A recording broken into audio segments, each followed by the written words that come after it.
parler de l'innovation dans les services, j'ai appelé chronique d'une révolution en cours, et donc ça sera en 3 parties en fait. Une, retour sur les fondamentaux de l'innovation, puisqu'aujourd'hui on revient sur des fondamentaux pour aller plus loin. 2, retour de l'humanisme comme objectif fondamental. En anglais on dit human-centric, mais on va voir tout ce que ça implique. Et puis en dernier, révolution digitale, révolution des réseaux. Donc qu'est-ce que ça apporte donc au secteur dit des services. Alors, innovation, les fondamentaux, hein, c'est quoi l'innovation? Alors, je passe sur les rêves qu'on transforme en réalité. Hein, vous avez un portable, vous dire t'es où? Je suis à la Défense, et toi à Auckland, je te rappelle tout de suite. Vous voyez, c'était le rêve il y a encore quelques années. Hein. Et donc, ce qui arrive, en fait, petit à petit, on s'habitue au rêve, on a un rêve qui va plus loin. Introduction dans la réalité, ben, c'est la différence entre l'invention et l'innovation. Tant que c'est pas dans la réalité, c'est pas une innovation. Donc, c'est pas que technique, c'est financier, c'est réglementaire, etc. C'est sociologique. Il faut conduire le changement et choses de cette nature.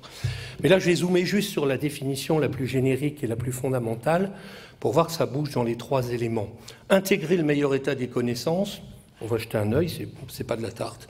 Ça bouge vite, il y a du monde qui pousse les connaissances. Dans un produit, là, on est dans le concept produit ou service, mais en économie, on utilise le même mot. Donc, dans quelque chose de créatif, les connaissances ne s'organisent pas toutes seules. Tout ça n'a d'intérêt que si ça permet d'aller plus loin dans la satisfaction des individus et de la société. Si ce n'est pas le cas, c'est rejeté. 2/3 des innovations en moyenne sont rejetées par le marché. C'est assez stable sur longue période et entre les différentes organisations. Je passe sur les autres définitions qui fait qu'il faut dépasser sa nostalgie pour innover. Et ça vient vite, la nostalgie. Alors, si on regarde l'élément fondamental, d'un côté, on a les technologies. Là, c'est un vieux Pentium 4 traité en version pop art pour le rendre un peu sympa. Et de l'autre côté, on a la vie. Alors, c'est compliqué à droite, mais on est dans une logique technique. On est dans les sciences exactes, ou plus ou moins presque exactes. Hein, c'est une technologique. Et on doit améliorer la vie des gens, c'est de la psychologie, de la sociologie, de l'anthropologie. Là, c'est très compliqué, plus compliqué qu'à droite, en fait. C'est des gens avec leur emploi ou leur chômage, leurs enfants, leur retraite, leurs maladies, leurs femmes, leurs vacances, leurs besoins de découverte, enfin tout ce qu'on veut. Et l'objectif, c'est en utiliser ce qui est à droite pour améliorer ce qui est à gauche. Hein, transformer des mégahertz en bonheur brut, si, dans la mesure ou pas trop brut d'ailleurs. Bon. Donc ça situe. Il faut créer de la valeur au passage. Ça résume l'aspect d'innovation. Alors on regarde les 3 parties. Intégrer le meilleur état des connaissances. Quelques chiffres. On a passé 10 millions de chercheurs et ingénieurs en R&D à plein temps dans le monde. Il y a 15 ans, ils étaient que 5 millions. Donc 15 000 articles scientifiques par jour. Je parle que d'articles scientifiques, pas vulgarisation. Ça fait 4,5 millions par an, publiés par 110 000 revues scientifiques. 1 million de brevets accordés par an depuis 2008, on a passé 1 million par an, ce qui fait 7,8 millions de brevets actifs dans le monde. Donc, sachez qu'un quart des brevets perdent toute valeur dans le trimestre suivant leur dépôt, déjà dépassé par mieux.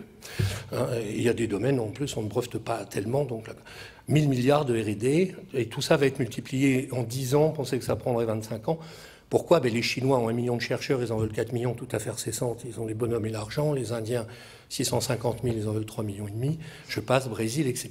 Donc côté poussé, intégrer le meilleur état des connaissances, personne sur Terre peut dire qu'il peut intégrer le meilleur état des connaissances, et même en formant des gens des valeurs dites technologiques, du fait qu'il y a interférence des technologies en amont. Prenez le cas de Kodak, ce qu'on pouvait faire avec des films et des pigments, c'est remplacé par des matrices LCD, donc ça change tout quand vous avez 190 usines chimiques. Donc voilà, pousser scientifique et technique, c'est un défi pour toutes les entreprises. Au point que notre grand sociologue Edgar Morin dit la combinaison de ces savoirs est l'enjeu fondamental actuel. La société est surprise qu'il y ait autant de techno et de sciences et aussi peu de délivrables améliorant la vie des gens. Donc cette synthèse créative, intégrer tout cela pour faire des choses plus efficaces, des avions, des centrales électriques, autre chose, ou des services rendus, est un des grands défis actuels, puisqu'il faut que ces gens-là comprennent ou qu'il y ait des gens qui fassent la synthèse. Donc, voilà. Alors, le lien entre la science et technique, on a vu, recherche, création, ça pousse, recherche appliquée, des fonctionnalités, on appelle ça le technical push, ça pousse, on a vu, ça pousse, il n'y a pas de doute. En face, on a la société tout au loin, les rêves et désirs des gens, leurs idéaux, leurs attentes, leurs souhaits, leurs besoins, leurs demandes. Et par analogie, apparemment, un prof avait un article à faire, il avait push, il a mis poule, à mon avis. Le marché, il n'a jamais rien poulé. Hein. Il faut aller le chercher, le comprendre, l'analyser. Un marché porteur, quelqu'un l'a porté. Hein. Sinon, le marché des tablettes est porteur parce qu'il y en a 2, 3 qui l'ont porté, si vous voulez.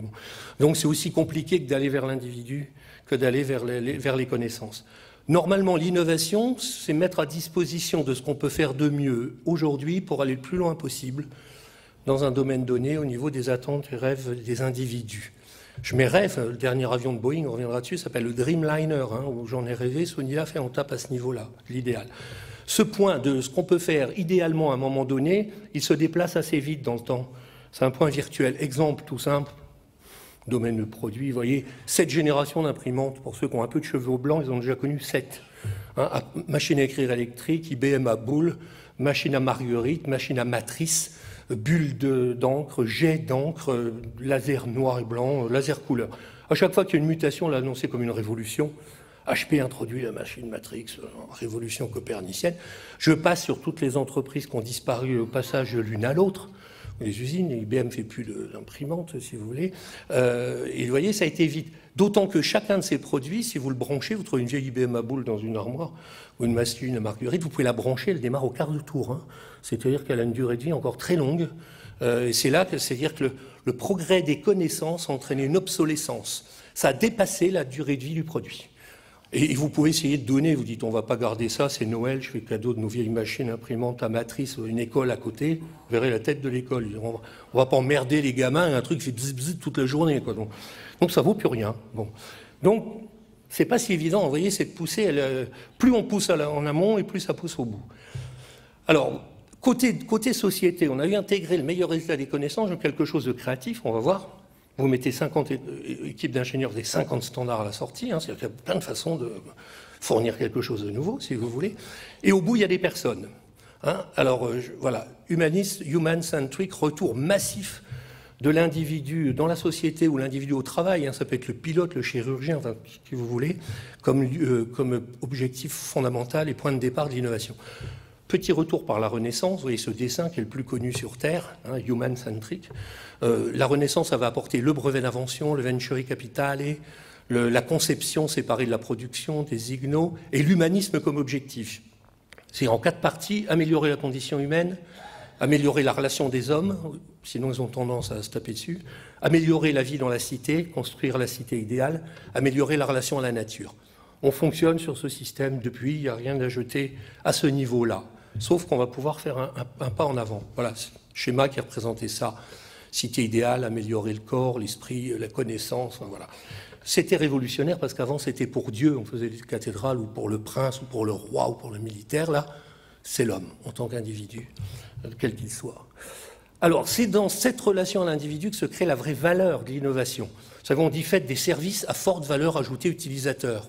Bien. Ça veut dire qu'il faut savoir ce qu'a de la valeur pour l'utilisateur. Si on ne connaît pas ces valeurs, on ne peut pas faire du produit à forte valeur ajoutée. C'est-à-dire partir de la façon dont ils vivent les services, la façon dont l'idée qu'ils s'en font, etc. Ils sont variés, complexes, et essayer de faire mieux. Alors si on synthétise, pour les entreprises les plus innovantes au monde, on fait de la formation chez elles, on sait un peu comment on y pense, comprendre les rêves, désirs, espoirs, idéaux, souhaits, valeurs, attentes, besoins de ceux à qui on s'adresse. C'est valable aussi bien en B2B qu'en B2C. Respecter leur sensibilité, leur identité, leur culture, leur part de création, connaître leurs pratiques, leur niveau de connaissance, leur vécu, et essayer d'aller plus loin dans ce qui a été fait pour eux jusqu'à présent, en sachant qu'il y en a toujours au moins une demi-douzaine dans le monde qui sont capables aussi d'aller assez loin, et donc d'essayer de fournir quelque chose plus smart, plus branché, plus efficace, etc. S'il devait y avoir qu'un slide, c'est celui-ci qui est le plus important en termes d'innovation dans les services. Alors, il faut aller chercher ce qu'on appelle les insides. Souvent, on se contente de la superficialité des choses. Hein, les demandes des gens, mais personne n'a jamais demandé quelque chose qui n'existait pas, donc ça ne suffit pas. Besoin non plus, on n'a pas besoin de quelque chose qui n'existe pas, ça viendra beaucoup plus tard. C'est le ressenti profond, ce n'est pas juste l'usage. L'usage, ça ne veut pas dire grand-chose. On ne peut avoir d'usage que de ce qui existe. Et donc, en fait, l'usage se créera en même temps que la proposition. Un exemple tout simple, la musique. Vous savez, tout le monde se base sur la musique, iPod, iPhone, iPad, etc.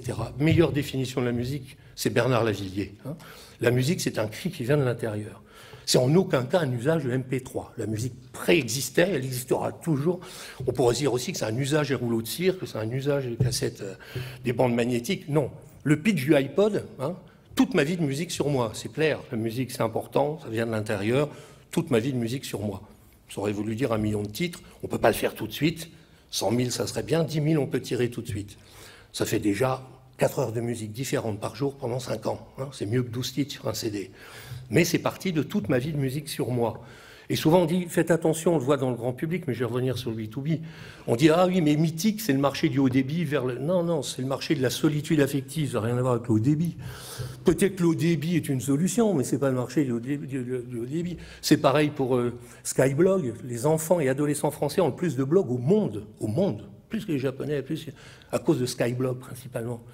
12 millions de blogs. C'est vrai, c'est pas le marché du haut débit, c'est le marché de l'expression adolescente. Ça n'a rien à voir. Donc il faut partir de l'individu. Je le montre là pour un cas précis. Vous pouvez prendre le train. Donc vous dites, nous on a une solution chemin de fer. Société nationale des chemins de fer. Au niveau de la valeur ressentie par l'individu, bon, on prend le chemin de fer plutôt que la route, mais ça ne parle pas tellement. Alors on dit, oui, mais attendez, on n'est pas stupide, on parle de transport, déplacement, plan de déplacement et de transport en région parisienne, adaptation des horaires et tout le barda.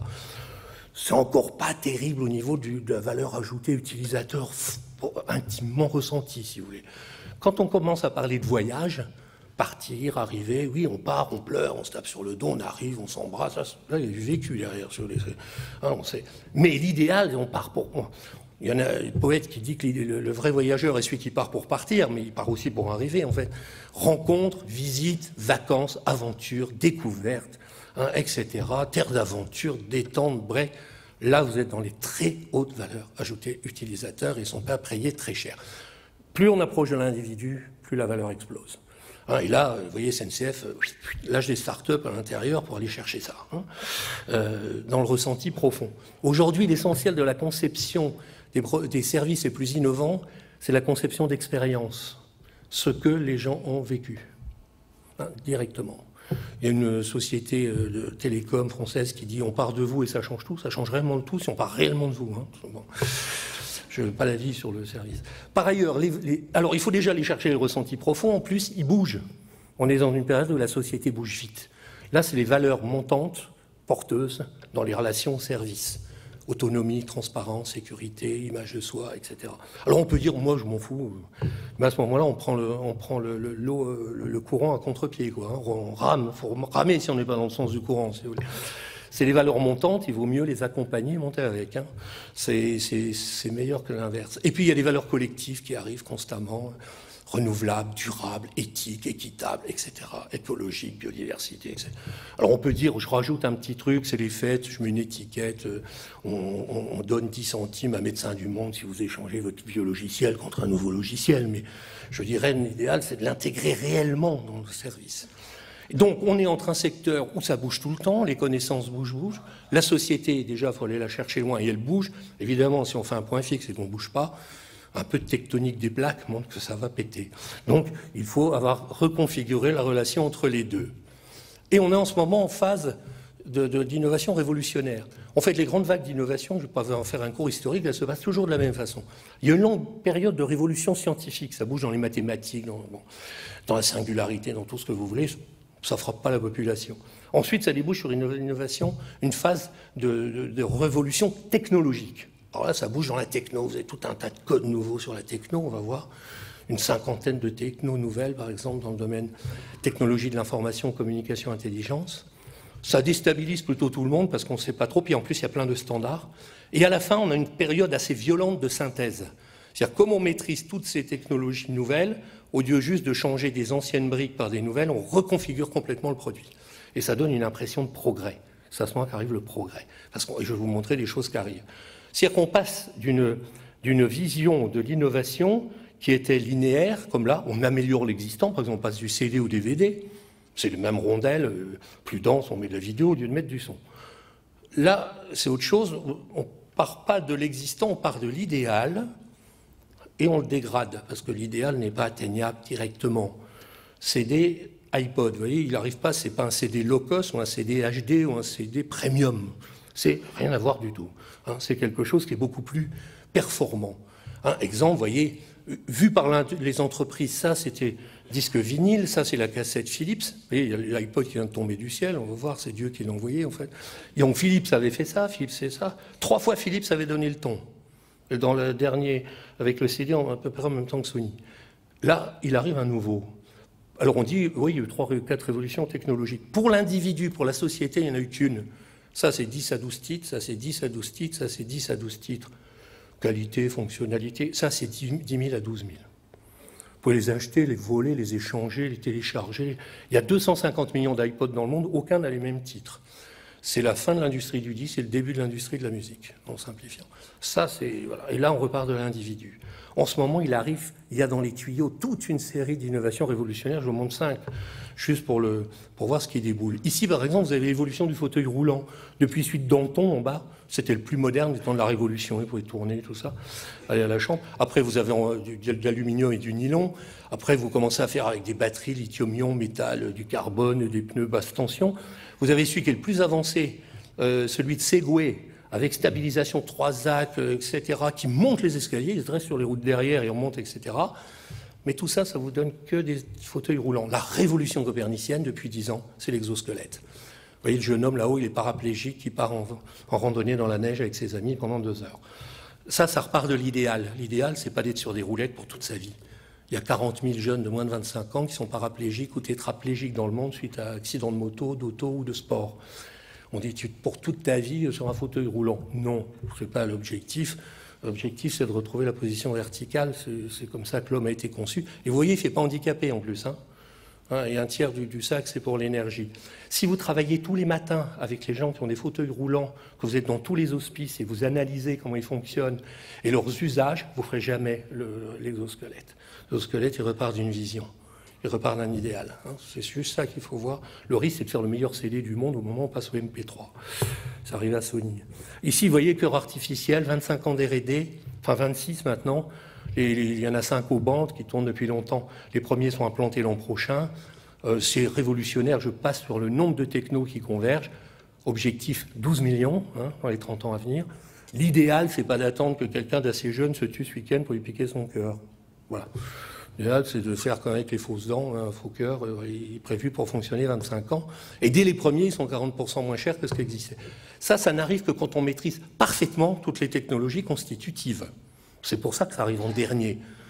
Ce premier avion à commande électrique, ça arrivait 130 ans après l'invention de l'électricité. Parce qu'une fois qu'il n'y a plus de câbles, il faut être sûr qu'on a confiance dans l'électricité. Là, vous voyez un autre produit qui va arriver, qui est plus de 32 ans de recherche-développement, pour vous dire, c'est l'interprète automatique. Samsung tirera le premier l'année prochaine. On a fait une démonstration au Palais de la Découverte. C'est interpellant au niveau du vécu. Là, le portable, ils rompt la distance physique, là, ils rompent la distance de la langue. On appelle ça un interlocuteur en attendant. Faites allô, allô, ça fait mouchi-mouchi de l'autre côté. C'est une bombe technologique. Si on dit la complexité technologique, et ça respecte votre style. Ça, c'est de la révolution. On estime que c'est une des plus grandes révolutions qui va arriver pour les gens. Ça va changer les choses. Là, en Thaïlande, je discutais avec un paysan au bout de sa rizière. Ça n'est jamais arrivé avant. Ah, autre cas, vous voyez, il arrive des choses sympas. On dit aux gens, attends, le meilleur va venir. Calmez-vous, le meilleur va venir. Il faut tant qu'on maîtrise les trucs. Vous voyez, le bâtiment, là, il est ultra moderne. Là, il était virtuel, mais il vient d'être terminé il y a quelques semaines. C'est l'Institut mondial de la vision. Vous voyez, on greffe une puce, une petite matrice CCD sur la rétine, là. On reconnecte au nerf optique, ou un autre nerf d'ailleurs qui va au cerveau, et le cerveau commence à interpréter ce qu'il voit, et on fait voir, on voit à peu près comme une photo infrarouge, on fait voir des aveugles de naissance. L'Institut mondial de la vision, c'est va être la référence absolue dans le monde, un peu comme l'Institut Pasteur. Voilà, aussi, un dernier point sur un service clé, service de santé. C'est 16% du PNB aux US, 14% en France, ça va exploser à 20%. Tout est en déficit, il faut impérativement innover. Donc, tout le monde est sur le pont. J'ai vu récemment pendant des formations pour les patrons des CHU, si vous voulez. On bascule actuellement d'environ 20% de chirurgie non intrusive, qu'on appelle ambulatoire. Vous rentrez le matin, vous sortez dans la journée, vous ne couchez pas à l'hôpital. D'ailleurs, on ne mesure plus maintenant un hôpital en termes de lit. Le but, ce n'est pas de coucher, c'est de sortir le plus tôt possible. Donc, 20% non intrusif. On passe des petits trucs, on ne coupe pas le ventre avec des fils et tout ça. Voire on fait de l'interférométrie entre des lasers, ils ne trouvent pas la peau, mais quand ils vont se rencontrer, ça va faire mal à la tumeur, on va basculer à 80% de non intrusif. Donc un pauvre basculement, ça veut dire travailler avec des gens comme vous, des softwares, de la microélectronique, de l'image artificielle. C'est pareil, il faut être sûr, hein, parce que si le médecin il voit syntaxe error, bon, il n'est pas... Qu'est-ce qu'il fait, quoi, bon, hein. Vous étiez tous habillés en médecin, d'ailleurs, ça m'a impressionné en arrivant. Bon, donc ça, je vous dis, c'est des choses qui arrivent. Plus on combine de techno, plus on prend de risques. Une techno, ça marche bien. 2 aussi, 3, 5, 6, 15 en même temps, on dit ça fait beaucoup, quoi. Hein, vous voyez, rien que là, on dit, il y a des vidéos, parce que si c'est entre vidéo et PC, c'est pas... Ça fait 25 ans qu'il y a vidéo et PC, ils s'entendent toujours pas complètement bien tout le temps. Hein, bon. En plus, si je dis, non, je suis sur une carte, ça vient directement du web, et je suis en Wi-Fi, on dit, emmerdez pas le monde. Je l'ai dit l'autre jour, bon, à une grande salle de conférence moderne. Donc, dès qu'on joue sur la combinaison des technos, on prend un risque. Par contre, ça délivre. Encore, je vous montre 2 services qui vont débouler, ils sont en bêta-test, ils sont français d'origine. Cyberteacher, apprendre une langue à son insu, comme un enfant apprend sa langue maternelle sans que sa maman lui ait jamais donné de cours. C'est beau, hein? 800 heures pour apprendre une langue aujourd'hui contre 4000. Ipseo et Silor, for your eyes only, c'est marqué, pour vos yeux uniquement. 500 variables personnelles de votre vue, ça vous sort un, je ne sais pas si on peut encore appeler ça des lunettes, un système de vision, personne sur Terre aura le même. Combinatoire 500, hein, vous êtes des matheux, je n'ai pas besoin de vous faire un dessin. Donc ça, c'est les produits, services qui déboulent de la révolution technologique en cours. Croyez-moi, il y en a d'autres dans les tuyaux. Ils font le break, hein, c'est-à-dire qu'on ne parle plus de la même chose. Hein, on est dans une logique, je veux que les gens voient, qui mangent bien, qui remettent debout, qui comprennent une langue qu'ils ne comprenaient pas. Enfin, on est sur du basique, vu par l'individu. Et le lieu d'observation de l'innovation, c'est les lieux de vie maintenant. C'est-à-dire la cour d'école, si vous voulez faire du Tamagotchi, de la DS, de la 3DS et autres objets adorés par les enfants. Le sport, si vous êtes chez la FUMA, aussi si vous êtes chez Oxylane et autres. L'hôpital, là, il y a un monsieur à droite, là, il sent pas trop l'innovation. Hein, c'est l'instant ricoré, comme on dit dans la famille. Petit-déj, c'est le moment cool dans une famille. Tout le monde a dormi, c'est à peu près calme. Les ados aussi, ils sont cool, donc on peut discuter de certaines choses, c'est une nostalgie, vous voyez, le café grand-mère et tout ça. Voilà, tout le monde essaie de s'assimiler à ce moment merveilleux où c'est le petit moment cool, quoi.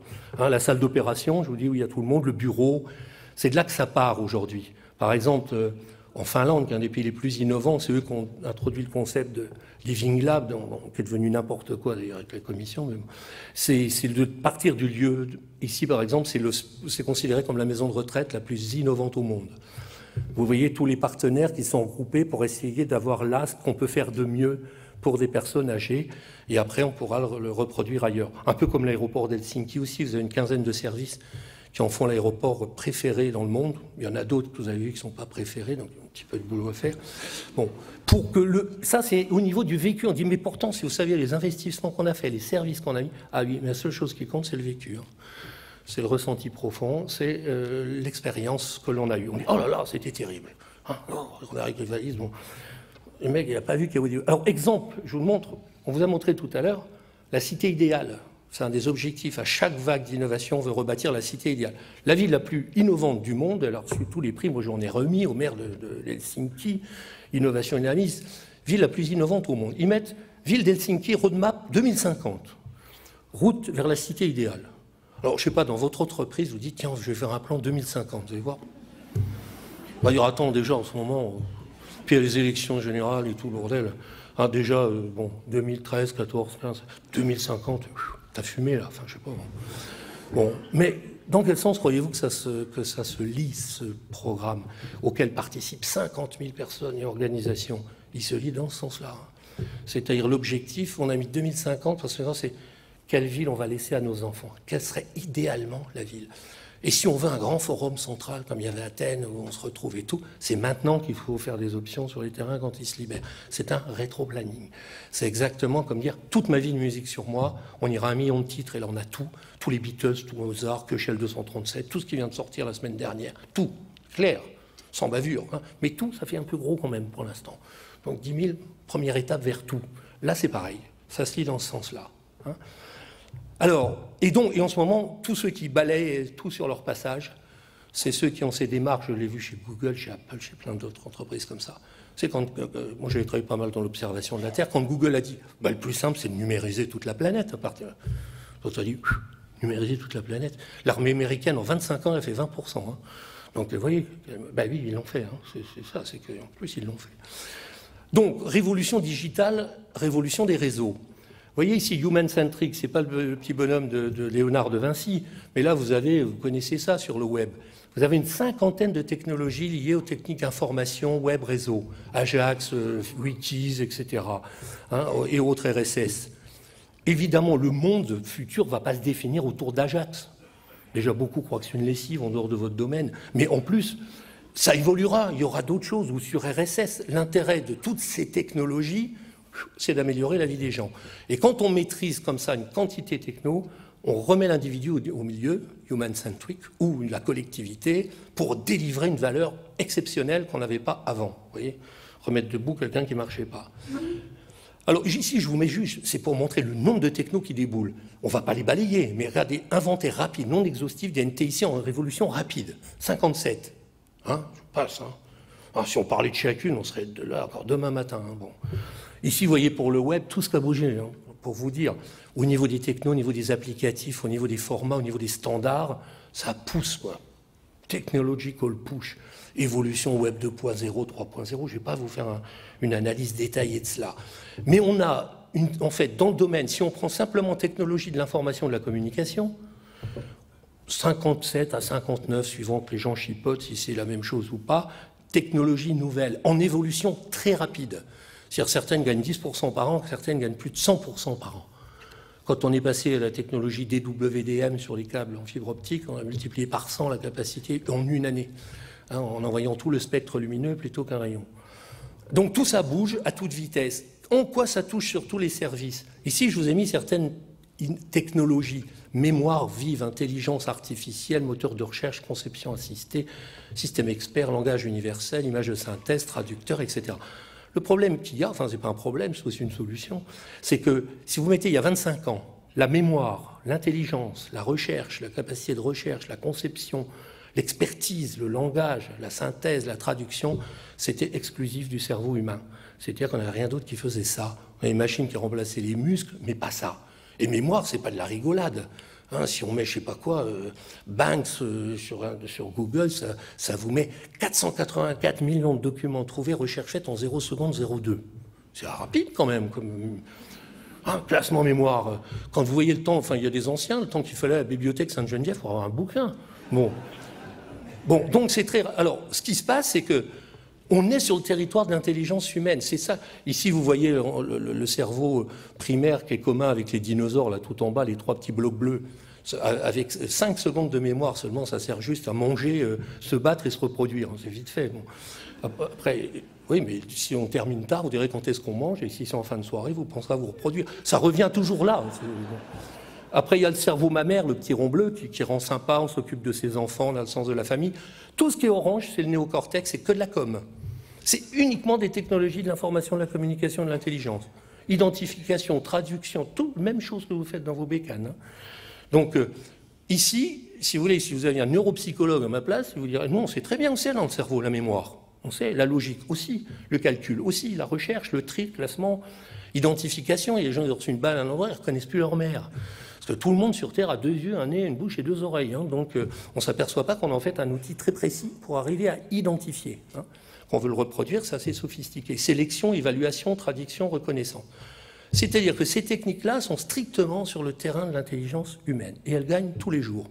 En mémoire, en capacité de calcul, en logique, en volume de choses. Alors, ça peut faire comme dans le cerveau, on se sert qu'un bout, on se rappelle, hein, mais surtout, ça débouche, comme dans le cerveau, des combinaisons. C'est-à-dire qu'on combine toutes ces avancées caractéristiques de l'intelligence humaine, c'est les humains qui les ont conçues, hein, ça se combine, et ça débouche sur quoi? Ben, sur des applications extrêmement complexes, proches de ce que fait l'individu. Pilote automatique, hein, il y a eu quand même 3 avions qui sont tombés dans le monde, conflit entre le pilote et le pilote automatique, donc il y avait bien 2 pilotes dans l'avion, il faut bien définir ce que fait chacun, pour ne pas se marcher sur le terrain de l'autre. Si on prend la main, on prend vraiment la main, si on ne prend pas, on ne prend pas, hein, sinon chacun interprète. Rééducation, éducation, contrôle-commande, des évolutions considérables quand on voit les centrales de contrôle-commande de centrales électriques, analyse de risque temps réel, analyse de paiement temps réel comme PayPal, système expert, CRM, PLM, SOA. Les grands fournisseurs vous dites que ça s'adapte instantanément à votre business model. Hein. Pas toujours instantanément, mais presque, si vous voulez. Bon. Apprentissage, Fleet Management System, regardez ce qu'il y a chez Willybet, c'est un truc fantastique qui vous gère tous les 15 000 camions, tous les quarts d'heure reconfigure le système, des avatars intelligents, des expertises et tout. Ce qui fait que notre domaine des services, où l'individu est au milieu, ben, il y a l'individu au milieu avec plein de techno autour. J'aime bien les présentations, et quelquefois on met un petit nuage. Dans le cloud, il y a les gens, là. Hein, personne n'est dans le cloud. Ici, on vous dit, ben voilà, le bonhomme est au milieu, expression, publication, réputation, coordonnées, on essaie de classer tout ça. You, hein, voilà. Don't forget you, hein, sinon il est perdu, quoi. En fait, ce qui va se passer, c'est que, si vous voulez, le service, c'est quand même 80% de l'activité du PNB de pays modernes comme la France, l'Allemagne et tout. C'est l'essentiel de l'activité d'un pays. Service de santé, énorme, 16% du PNB. Service d'éducation, service de transport, service d'assurance, service public, service bancaire, service, tout ce que vous pouvez imaginer, qui peut être fait pour vous. Dans ce domaine-là, c'est des gens qui rendent service à quelqu'un. D'ailleurs, en économie classique, on définit le service comme secteur où il n'y a pas de gain de productivité. En vous disant un coiffeur, il vous rend service, vous coupe les cheveux. Si vous étiez chez le coiffeur dans un caravansérail à Damas il y a 2000 ans, c'est le même temps que vous avez aujourd'hui à Paris si vous êtes chez Desforges. Ça vous prendra 3 quarts d'heure pour une dame, 20 minutes pour un mec. Parce que le ciseau n'est pas électronique, on ne coupe pas au laser, donc bouf. Si vous occupez d'un malade, d'un autiste, ça sera pareil. Si vous faites une opération, ça sera pareil. Et donc, on disait, le service, c'est quelqu'un rend service à quelqu'un. Sinon, ce n'est pas du service. Et il y a une erreur, c'est de dire, c'est dématérialisé, donc c'est un service. Non, non. Si vous passez un coup de fil, personne ne vous rend service à personne. Hein, vous utilisez un petit moment, un bout de circuit de France Télécom ou de quelqu'un d'autre, c'est quelque chose qui n'est pas un service rendu. Dans les services, avec l'arrivée de ces technologies, qui sont des technologies proches de l'intelligence humaine, on a des systèmes qui commencent à rendre service. C'est-à-dire qu'on a une partie des services dont le coût va tomber parce qu'il est lié aux technologies de l'information, de la communication et de l'intelligence. La plus grosse partie, c'est l'intelligence. C'était que de l'information et de la communication, c'est pas compliqué du tout, on a déjà réglé ça pas mal de fois. C'est la dimension intelligence. C'est-à-dire, par exemple, dans PayPal, il n'y a aucune décision humaine pour accorder votre paiement. C'est fait automatiquement. Parce qu'on est capable d'avoir des logiques qui fait qu'on intègre des informations pour voir si c'est cohérent. Et là, tous les secteurs des services, presse, vente, téléphone, magasin, édition, tout ça, il y a une tornade qui est passée. Et la moitié même 2 tiers des logos que vous voyez, ils sont nés en 2004 ou après avec le Web 2.0. Hein, il y en a 10 qui ont plus de 100 millions de clients. Hein, avec ces possibilités exceptionnelles nées de la combinaison des technologies de l'information, de la communication et de l'intelligence. C'est-à-dire que dans tous les secteurs, on a ces technologies qui déboulent, hein, des technos génériques, parce qu'elles sont communes à tous les secteurs, hein, des systèmes de calcul, des plateformes, etc., plateformes applicatives génériques, dédiées, et on insère ça au sein des services. Et on crée des services nouveaux. En plus, on a des technos spécifiques. Si dans un hôpital, il y a des scanners. Dans une banque, c'est des distributeurs de billets. Ce n'est pas tout à fait les mêmes technos. Donc, il faut mailler avec les technos spécifiques, si vous voulez, d'un domaine de service. En haut, les rêves, désirs, idéaux, souhaits des gens. Hein. En bas, les métiers. C'est nos métiers d'aller sur cela. Et on délivre, en fait, des services plus sophistiqués et plus efficaces. Pour les individus, le service doit toujours être d'une simplicité biblique. Je vous donne des briefs, des pitchs même de service. Accéder aux meilleurs cours quand je veux gratuitement. C'est déjà partout. Les 500 principales universités du monde mettent en ligne leurs cours gratuitement quand vous voulez, en podcast, vidéocast. Apprendre une langue étrangère à mon insu, machin, vous avez vu, Cyberteacher. Voir quand je suis aveugle de naissance, Institut de la vision. Toute ma vie de musique sur moi, iPod et suite. Aller en randonnée avec des amis alors que je suis paraplégique, exosquelette. Dialoguer avec quelqu'un en parlant une autre langue, on a vu. Soigner une maladie avant de l'avoir, ça s'appelle un vaccin, il y a toute une série nouvelle qui vont arriver.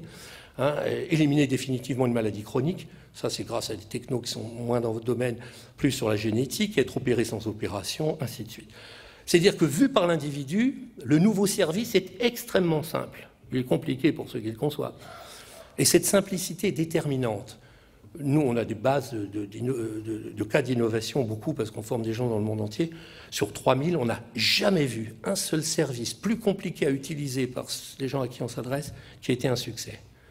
C'est toujours plus simple à utiliser. Aucun contre-exemple. Je vous montre un exemple simple. Service rendu à un pilote. KISS, on dit aux États-Unis. From French KISS. C'est-à-dire Keep it simple and stupid. Alors j'en dis simple, d'accord, mais stupide. Ça ne pousse pas un peu loin. On dit, ben, la tasse, vous pouvez me dire que c'est une tasse intelligente, et je suis désolé, elle est stupide. C'est-à-dire que l'intelligence, elle est chez l'individu, elle n'est jamais dans l'objet. On a peut-être délégué un peu, on a mis des éléments d'info, mais dire des baskets intelligentes, franchement, vous ne savez pas ce que c'est que l'intelligence. Donc le produit est stupide. Alors je vous montre un exemple pour un produit apparemment complexe. Service rendu à quelqu'un. Là, vous avez deux pilotes. Hein, c'est Concorde. Alors vous voyez, vous avez le poste de pilotage, puis à droite, là, en premier plan, il y avait encore un poste de mécanicien en vol, qui est bricolé pendant le vol. 360 sources d'informations fournies au pilote pour l'aider à piloter. Bon. Donc, service d'aide, personne en milieu professionnel. On va zoomer. Cette partie-là à droite, elle disparaît après Concorde. Il n'y aura plus pilotage à 3, pilote, copilote, mécanicien en vol. On élimine les mécaniciens en vol, donc on part de ça, qui est Concorde. Génération suivante, A320. Alors vous voyez, déjà, on commence à avoir de la place. Moi, j'ai piloté un peu, on disait s'il y a une place dans le cockpit, c'est qu'on a oublié quelque chose. Donc là, on n'a rien oublié, il y a un peu de place. A380. Alors vous voyez, là, vous pouvez mettre des magnettes, tout ça, Dora l'exploratrice, photo des gosses. Hein, vous voyez, c'est ce qu'on appelle le poste de pilotage, le cockpit aux 10 écrans. Hein, c'est la 380. Alors, nouveau, vient de sortir en service depuis 5 semaines, le Dreamliner, poste de pilotage aux 4 écrans. Et puis vous avez vu, il vient de tomber des trucs du ciel, là. Vous voyez, il n'y avait pas avant. Hein. Stock, c'est nouveau, ça vient de sortir.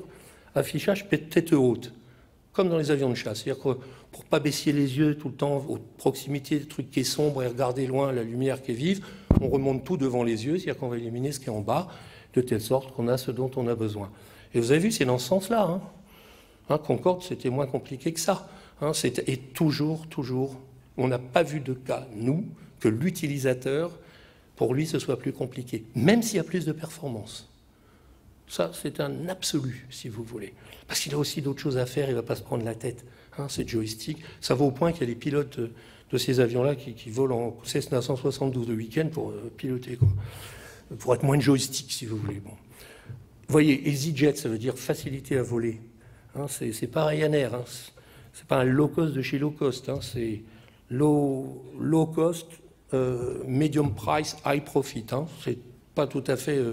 C'est la compagnie préférée des PDG en Europe, EasyJet. Il faut savoir. Hein. 50 personnes passent leur temps à voyager tout le temps pour éliminer tout ce qui gêne la vie de quelqu'un qui voyage. Hein. Le mot easy est déterminant. Si vous allez à, je sais pas, à Venise, vous verrez, vous arrivez 3/4 d'heure avant que n'importe quelle autre compagnie dans les meilleures conditions. Donc à la fois on réduit les coûts, les avions les plus modernes, et on adapte pour être le plus easy possible. Hein. Swissair a dégagé, c'était la compagnie aérienne la plus riche d'Europe. Aujourd'hui, EasyJet domine le marché suisse. D'autres exemples de simplification de la vie dans des services importants, Ryanair, je laisse, là, c'est low cost de chez low cost, mais la moitié du voyage se fait en bus, hein, faut quand même pas oublier, c'est transport par bus plus avion, hein, pas tout à fait pareil que transport par avion, hein, c'est plus long. Willybet, la plus grande flotte de camions du monde, hein, gérer système 400 messages montants et descendants tous les quarts d'heure pour tout optimiser. Hein, le parcours, les paiements, les consommations, les données et les informations personnelles du chauffeur vis-à-vis de sa famille, etc. Extrêmement efficace, forte réduction du nombre de camions pour augmenter la quantité transportée. Et Dreamliner, on va revenir dessus.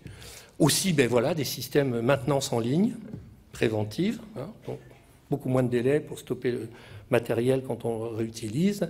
Hein, voilà, Total Care, Rolls ou se met en place Air France. Hein, c'est-à-dire que voilà, en fait, on vend pour le Dreamliner, on vend un direct operating cost. On prend la responsabilité totale du, je dirais même pas du service final, du vécu du service final. Hein. C'est ce qu'on appelle dans le domaine B2B le glissement systématique vers des contrats de service obligations de résultat. Ce qu'on a vu dans le Golfe, on ne vend pas 4 centrales nucléaires, on vend 45 ans d'électricité avec un prix de pic, pas de pic, avec des pénalités si le courant n'est pas là, etc. Pareil pour, je vais prendre le cas de Londres, du métro de Londres. Hein, c'est-à-dire qu'on vend le ressenti et le vécu des gens. Là, c'est une équipe de Bombardier sur innovation par rapport à un contrat invraisemblable, non, puis maintenant, c'est plus invraisemblable, celui du contrat du métro de Londres. Hein. Métro de Londres, ce qui a été vendu, c'est en fait un vécu client. Si les gens attendent plus que 5 minutes à certaines heures, pauvre pénalité. S'ils attendent moins, non. S'ils sont trop serrés, vous payez plus et tout. Contrat effroyable pour donc Bombardier et ses amis, parce que c'est un engagement phénoménal que les gens aient un vécu agréable de tout leur parcours. Ça veut dire qu'on doit, en amont, avec ces systèmes informatiques internes, délivrer quelque chose en externe et valider avec les autres partenaires, où c'est le client final qui dit oui, mais là on a attendu, donc on rentre dans les pénalités. Il y a plus d'1,8 milliard qui a déjà été perdu sur ce contrat, pour donner une idée. Or, ce glissement vers le fait de transférer l'expérience et d'être payé sur l'expérience qu'aura le client du service que l'on vend, il a des impacts considérables sur la gestion des systèmes d'information qui sont en amont. Puisqu'en fait, ils ne trouvent leur justification que si effectivement on délivre. Et comme en plus, ça veut dire que le client n'achète pas le matériel, il paie au service rendu réel, c'est un petit peu comme à Maguise, version métro de Londres. Ça veut dire qu'on a trouvé un banquier d'affaires qui a acheté le matériel et qu'on a un remboursement en fonction de l'utilisation, plus le coût du capital. Bon, il y a des très grands constructeurs actuellement qui font l'expérience dure de ce genre de nouveaux contrats. Et même nos plus grands, les meilleurs, même les Allemands, certains souffrent, parce que c'est une révolution copernicienne, ce pilotage par l'aval. Et en plus, il y arrive des nouveaux participants dans le processus, co-conception, open source. On avait reçu dans les mardis de l'innovation le patron de Mozilla, Firefox, et bon, c'est impressionnant le nombre de développeurs individuels, les 98 000 propositions d'amélioration du software reçues par jour, les dizaines de millions de testeurs, non seulement bénévoles, mais enthousiastes, qui fait que ça fait une sacrée force de frappe. Et crowdsourcing, sourçage par la foule. Compte tenu de la complexité de ce qu'on doit faire, le monde est déjà complexe. Fournir un service d'électricité tout le temps, quoi qu'il arrive, qu'il pleuve, qu'il vente, qu'il y ait de la neige, et d'assurer les pointes et puis les pas pointes, etc., ou un service de transport, ou ce que vous voulez, ça occupe beaucoup de monde. On a des équipes projets de plus en plus complexes. Il faut garder une Dream Team pas trop large, mais derrière, tout de suite, c'est backupé par tout un réseau. Mais donc, complexité des compétences rassemblées, juridiques, financières, en plus, comme on vend plus du matériel, mais pas seulement du service, mais l'expérience que les gens ont de ce service, et c'est eux qui jugent, parce qu'on part d'eux, c'est devenu de plus en plus complexe. Alors avant, c'était ça, la R&D, c'était tout simple. Vous voyez, c'est la version simplifiée de ce qu'est la R&D vue par l'armée américaine. Research, Development, Test, Évaluation, Production, Opération. C'était créé en 1948 par la RAND Corporation. Étude amont, et hop, ça déroulait comme ça. Et tous les grands groupes ont fait ça. C'est trop long, ça met trop de temps, on part de la recherche pour arriver à l'opération, alors que là, on voit, il faut partir de l'opération. Vous voyez, tous les grands constructeurs de matériel ont besoin d'un opérateur avec eux pour bâtir un contrat de service à obligation de résultat. On a besoin d'EDF comme opérateur si on veut vendre une centrale vue par un opérateur. Par rapport à ce schéma linéaire issu de la Deuxième Guerre mondiale, comme les Américains avaient gagné la guerre comme ça, tout le monde s'est aligné là-dessus. C'est un peu long. On a fait du concurrent engineering, je passe, en mettant en parallèle tout ce qui n'était pas nécessaire d'être mis en série. Mais aujourd'hui, on arrive sur des schémas beaucoup plus compacts. C'est-à-dire ramasser plutôt... On coopère avec les meilleurs partenaires pour délivrer beaucoup plus vite. Relations metteur-état de la science, valeurs technologiques qui fournissent les techno-constitutives, partenaires business, et on s'adresse à la société, pas seulement au marché. Le marché résulte du fait que, comme on répond à des attentes profondes de la société, il va y avoir marché, mais le marché ne préexiste pas. Apple dit toujours, nous, on n'avait jamais rien fait en musique, on peut partir de nos clients, on n'en avait pas. On n'avait aucune des technologies pour faire ça, de toute façon. Donc on parlerait de l'idéal. Et on a combiné des techniques venues de la Terre entière. Il n'y a aucune techno Apple dans le iPod, par exemple. Et en allant le plus loin possible dans les rêves et désirs des individus. Ce qui nous amène ce qu'on appelle maintenant les écosystèmes d'innovation. On coopère et on intègre quasi temps réel les innovations. Je ne vais pas zoomer sur ce que fait Google là, ce n'est pas l'objectif, mais ou ce que fait Tata Group, ce que fait Samsung. Système, interconnexion pour délivrer plus vite un service sophistiqué. Alors, j'ai des réserves sur cette présentation, surtout quand on met en noir et blanc à gauche et en couleur à droite, c'est qu'on a un petit peu une vision quand même de privilégier la partie droite, mais enfin, passer d'un modèle plutôt linéaire à un modèle qui est plus coopératif, instantané, voilà, c'est l'idéal. Drivers, écosystème, ça vous sort de la croissance, de l'emploi, de la prospérité, de la qualité de vie, de la compétitivité. Hein, un fournisseur avec un nouveau software de gestion de production. Mais le point important, et là je montre quelqu'un qui nous a quittés malheureusement, on n'est riche que de ses amis, dit Calogero, hein, c'est les paroles de Goldman. Pour le coup, Apple n'est riche que de ses amis. Hein, c'est-à-dire qu'en fait, les technos sont externes. Il y a 600 brevets chez Apple, il y en a 48 000 chez Samsung, pour donner une idée. Et on n'a jamais dépassé 3% de techno Apple dans un produit Apple. Et 6% d'Américains. Dans ce produit-là, il y a 17% d'Allemands, il y a 13% de Coréens, il y a 4% de Chinois, etc. Donc, je combine le meilleur état des technos du monde. Hein, community management, j'ai tout un tas de gens qui sont des fans, qui se lèvent la nuit à 2 h du mat pour aller acheter un truc qui vient de sortir, 100 $ de plus que tout le monde dans 3 semaines, mais ils fonctionnent. Et en plus, ils éduquent les autres. On dit, t'as un problème avec ça, vous avez des réseaux, ça fonctionne bien, c'est pratique. Développeurs externes, 500 000, hein. On en paie 499 980. Et les autres sont contents de participer au système, si vous voulez. C'est donnant-donnant, on dit, ou gagnant-gagnant. Là, c'est donnant-gagnant. Hein, c'est entre les deux. Pub des partenaires, c'est encore mieux en aval. Si vous regardez les quotidiens du monde entier, vous prenez l'Humanité, ou le Wall Street Journal, ou le San Francisco Chronicle, ou le Figaro, vous voyez au milieu, double page iPod. Disponible sur iPad, hein, 15 iPads à gagner par jour. Bon. Pub, et chaque journal tient ça comme iPad, comme un gamin dans la piscine avec sa plaque pour surnager, en pensant que c'est le futur. Donc, ça veut dire quand Apple s'endort le soir, le lendemain, il sait qu'il y a 22 000 publicités double page au milieu de tous les quotidiens du monde pour le iPad. Hein, payé évidemment par le journal. Et la dernière de couverture, c'est pour le 4S, qui est payé soit par SFR, Orange, enfin, tous ses amis. Donc voilà, c'est ce que veut dire, on est riche que de ses amis. C'est ce qu'on appelle l'écosystème d'innovation. C'est-à-dire j'anime le système dans une relation bénéfique à tous, mais avec un flux de bénéfices un peu plus important dans le sens concentrique. Hein, on dit on est au cœur d'une galaxie. Ce qui permet, vous voyez, R&D en haut en bleu, vous avez R&D de Nokia, en bas la R&D d'Apple. À droite le chiffre d'affaires d'Apple, à droite les profits d'Apple. À droite, tout en couleur, les dépenses d'R&D de Nokia par produit. À droite, ceux d'Apple. Bon, iPhone est public, le reste est secret, mais enfin le total ne l'est pas. Voilà ce que ça donne. Parce que le principe, c'est de dire l'innovation est technologiquement neutre, dit Apple. C'est-à-dire que c'est le meilleur état des techniques, d'où qu'elles viennent. On ne peut pas se permettre d'avoir du retard. Bien sûr qu'on paiera pour. Vous savez, le premier fournisseur de techno d'Apple, c'est Samsung. C'est 5,5 milliards par an, quand même. Hein, tous les composants électroniques, l'écran Retina, enfin tout ce que vous... Parce que, et on paie évidemment des royalties, quelques dizaines d'euros pour des produits vendus quelques centaines. Ça fait partie du deal. Ce qui permet d'avoir une politique de dire, moi, je connais ce mouvement de recherche, 1 million de brevets par an, des nouvelles technos, la petite batterie que j'ai là, dans 6 mois, elle sera un petit peu plus légère, elle sera un petit peu plus performante, l'écran sera un peu plus fin, etc. Donc moi, je vous délivre ce qu'on peut faire de mieux aujourd'hui. Temps réel. Je m'appuie sur ce qu'il y a de mieux. Dans 6 mois, on se revoit parce que dans 6 mois, le monde a changé. On sera 1 demi-million de brevets en avant, on sera un petit peu plus performant et à ce moment-là, je vous délivrerai ce qu'on peut faire de mieux à ce moment donné. Ça, c'est interpellant pour toutes les autres entreprises. Sinon, on a lâché au niveau Alcatel, Sagem, Matra dans les téléphones portables, dans d'autres domaines sur les trucs. C'est parce qu'on n'a pas pu suivre ce genre d'évolution quasi temps réel en ce qu'on appelle en écosystème. Research in motion, on disait au Canada, hein, même si eux n'ont pas joué tout à fait de la même façon.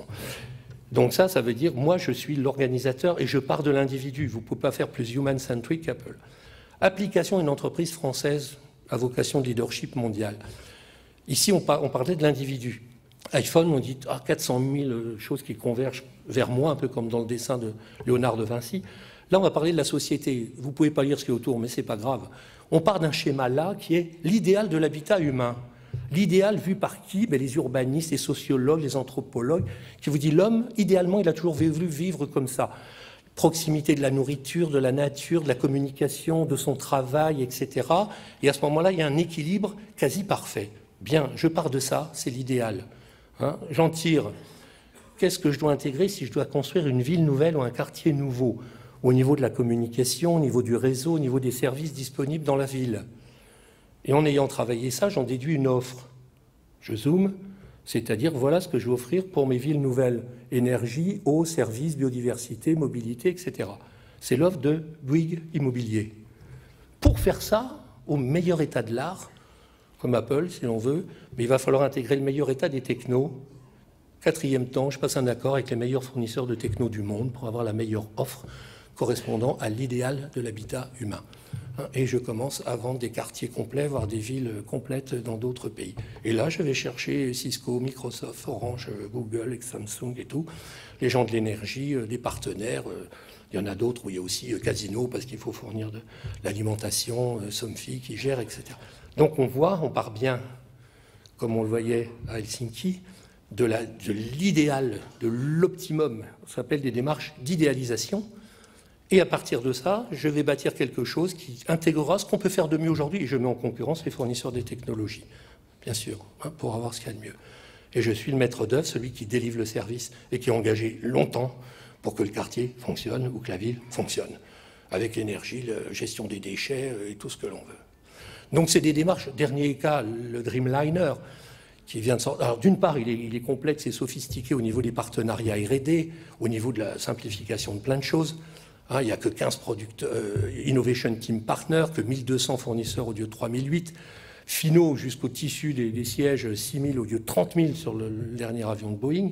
Ça, c'est une chose. Mais surtout, et vous voyez des partenariats MIT, Boeing, Dassault Systèmes, IBM, donc système très, très réseau. Mais le plus important, et ça, c'est une équipe Boeing sur ce projet, c'est que c'est la première fois qu'on a une implication déterminante des passagers. Il y a 14 associations internationales de passagers qui regroupent 140 000 voyageurs. C'est eux qui ont piloté la définition du projet. Et ça, c'est une première mondiale. C'est des gens qui savent ce qu'ils font, ils voyagent souvent et qui ont hiérarchisé et valorisé les choses. Vous voyez des équipes spécialisées là, de ces associations de passagers qui viennent vérifier pas mal de choses. Et l'avis des responsables associations de passagers sont très positifs sur ce qu'ils ont obtenu. Puisqu'ils ont le truc sur les oreilles, on a diminué l'altitude cabine, sur l'humidité dans la truc, tout le monde a toujours la gorge sèche, je passe sur le bruit de fond et tout. C'est-à-dire que là, vous pouvez lire, mais c'est pas le but, c'est l'avis des responsables des associations de passagers, qui eux sont des professionnels qui voyagent souvent. Ils ont des revendications précises sur ce qu'il faut éliminer, des revendications sur ce qu'il faudra intégrer, et ça a joué sur un point déterminant aussi, comme la taille de l'appareil. Boeing partait vers un module beaucoup plus gros. Ils sont aperçus qu'en fait, c'est le temps perdu dans les aéroports qui était déterminant. Et en jouant sur cette taille, ça ouvre 650 lignes directes qui évitent de passer par des hubs encombrés. Sur le Brésil, il y a que 2 hubs en Nord-France, c'est Rio et Sao Paulo. Si vous voulez directement à Curitiba ou à Belo Horizonte, vous pouvez pas avec ça, vous direz. Et donc, c'est vraiment là, on voit arriver des acteurs qu'on n'avait jamais vus avant, qui sont des clients organisés. Comme on a les associations de malades dans les trucs et tout. Et je vous montre un test qu'avait fait, pour finir, Renault, pour définir ce que pourrait être une voiture optimisée pour les femmes enceintes. Et la toute petite enfance, quand le bébé est grand comme ça, où il y a des problèmes. Une femme, elle ne sait pas si elle met la ceinture sur son ventre, s'il y a un accident, ça ne va pas tuer le bébé, ou en dessous, ou au-dessus, plus tout un tas d'autres emmerdements. Ils ont coopéré avec Doctissimo, qui est le principal site en France, parce que la petite santé, ça intéresse des dizaines de millions de personnes, qu'un forum qui marche très bien, qui est le forum grossesse. Toute femme a ou aura un bébé, donc ça les concerne. Il y en a qui ont eu des pépins, il y en a qui ont eu des accidents avec leur petit enfant. Et ils ont dit, voilà, on va proposer ce qu'on pourrait faire pour que ce soit une voiture optimisée pour les femmes enceintes, qui est un vrai créneau, plus que créneau, et la petite enfance. Ça a déboulé, mais beaucoup plus qu'anticipé, des contributions extrêmement structurées, parce que c'est pas... La vie panel conso, c'est les personnes, il y a plein de femmes qui sont ingénieurs, qui sont designers, qui sont techniciens, qui ont vécu les choses, qui avaient adapté des systèmes, donc ils ont reçu des choses très structurées. Là, c'était un peu pour de rire, entre guillemets, pour tester, mais ça valait le coup d'aller pour de vrai. Et on sait maintenant que cette contribution, cette participation déterminante des utilisateurs, parce qu'il y a les outils web et autres, à la définition, elle est irréversible. Elle est vraiment irréversible. Je vous prends que 2-3 cas, mais... On n'imagine pas dans le futur que 30 ingénieurs mâles définissent une voiture pour les femmes enceintes. Ça n'a pas de sens. Ils n'en ont pas l'expérience, ils n'en ont pas le vécu. Et vous voyez, ça les concerne, oui, mais indirectement. Et donc là, on l'a vu sur 2 produits, un produit révolutionnaire comme le Dreamliner. On va avoir d'autres trucs dans les voitures. Je pourrais vous citer beaucoup de cas où là, non seulement on a le pilotage par l'aval, par le vécu, qui remonte le service, qui remonte le produit, qui remonte dans la maison au niveau des systèmes d'organisation interne, mais en plus avec intervention active de ceux qui sont au bout. Donc voilà, ça c'est... Alors, puis d'arriver de nouveaux entrants. Par exemple, dans l'auto, vous voyez quelqu'un qui n'a jamais fait d'auto, vous associez pas une marque de voiture, qui a des ambitions incommensurables dans l'auto, hein, et qui a déjà des produits en coopération avec Volkswagen, avec Android, enfin, etc., autres. Voilà, ici, c'est le seul exemple de test. Là, vous avez ce véhicule totalement sans pilote, hein, qui a déjà accumulé des milliers d'heures d'expérimentation sur les routes, puisque 2 États américains ont autorisé Google à faire ces expérimentations dans la vie réelle. Voiture sans pilote. Vous voyez, ça, c'est un idéal. La voiture, elle se conduit toute seule. Aucun constructeur n'a pu aller jusque-là. C'est Google qui mène le bal. Et qu'en plus, a numérisé toute la Terre. C'est Google Cars qui a numérisé toutes les rues, en rentrant sur le terrain des cartes Michelin, si vous voulez, d'autres terrains. Et donc, les nouveaux arrivants, ils pensent comme ça. Ces gens-là, ils pensent comme ça. Ils pensent idéal. On va passer devant les gens qui ont une vision ringarde de l'auto. Voilà, conduite autonome. Ce qui est quand même à pousser le bouchon très loin. Vous voyez, partir de l'idéal, la voiture se conduit toute seule. Voilà, merci de votre attention. C'était juste pour vous distraire après cette fin de repas.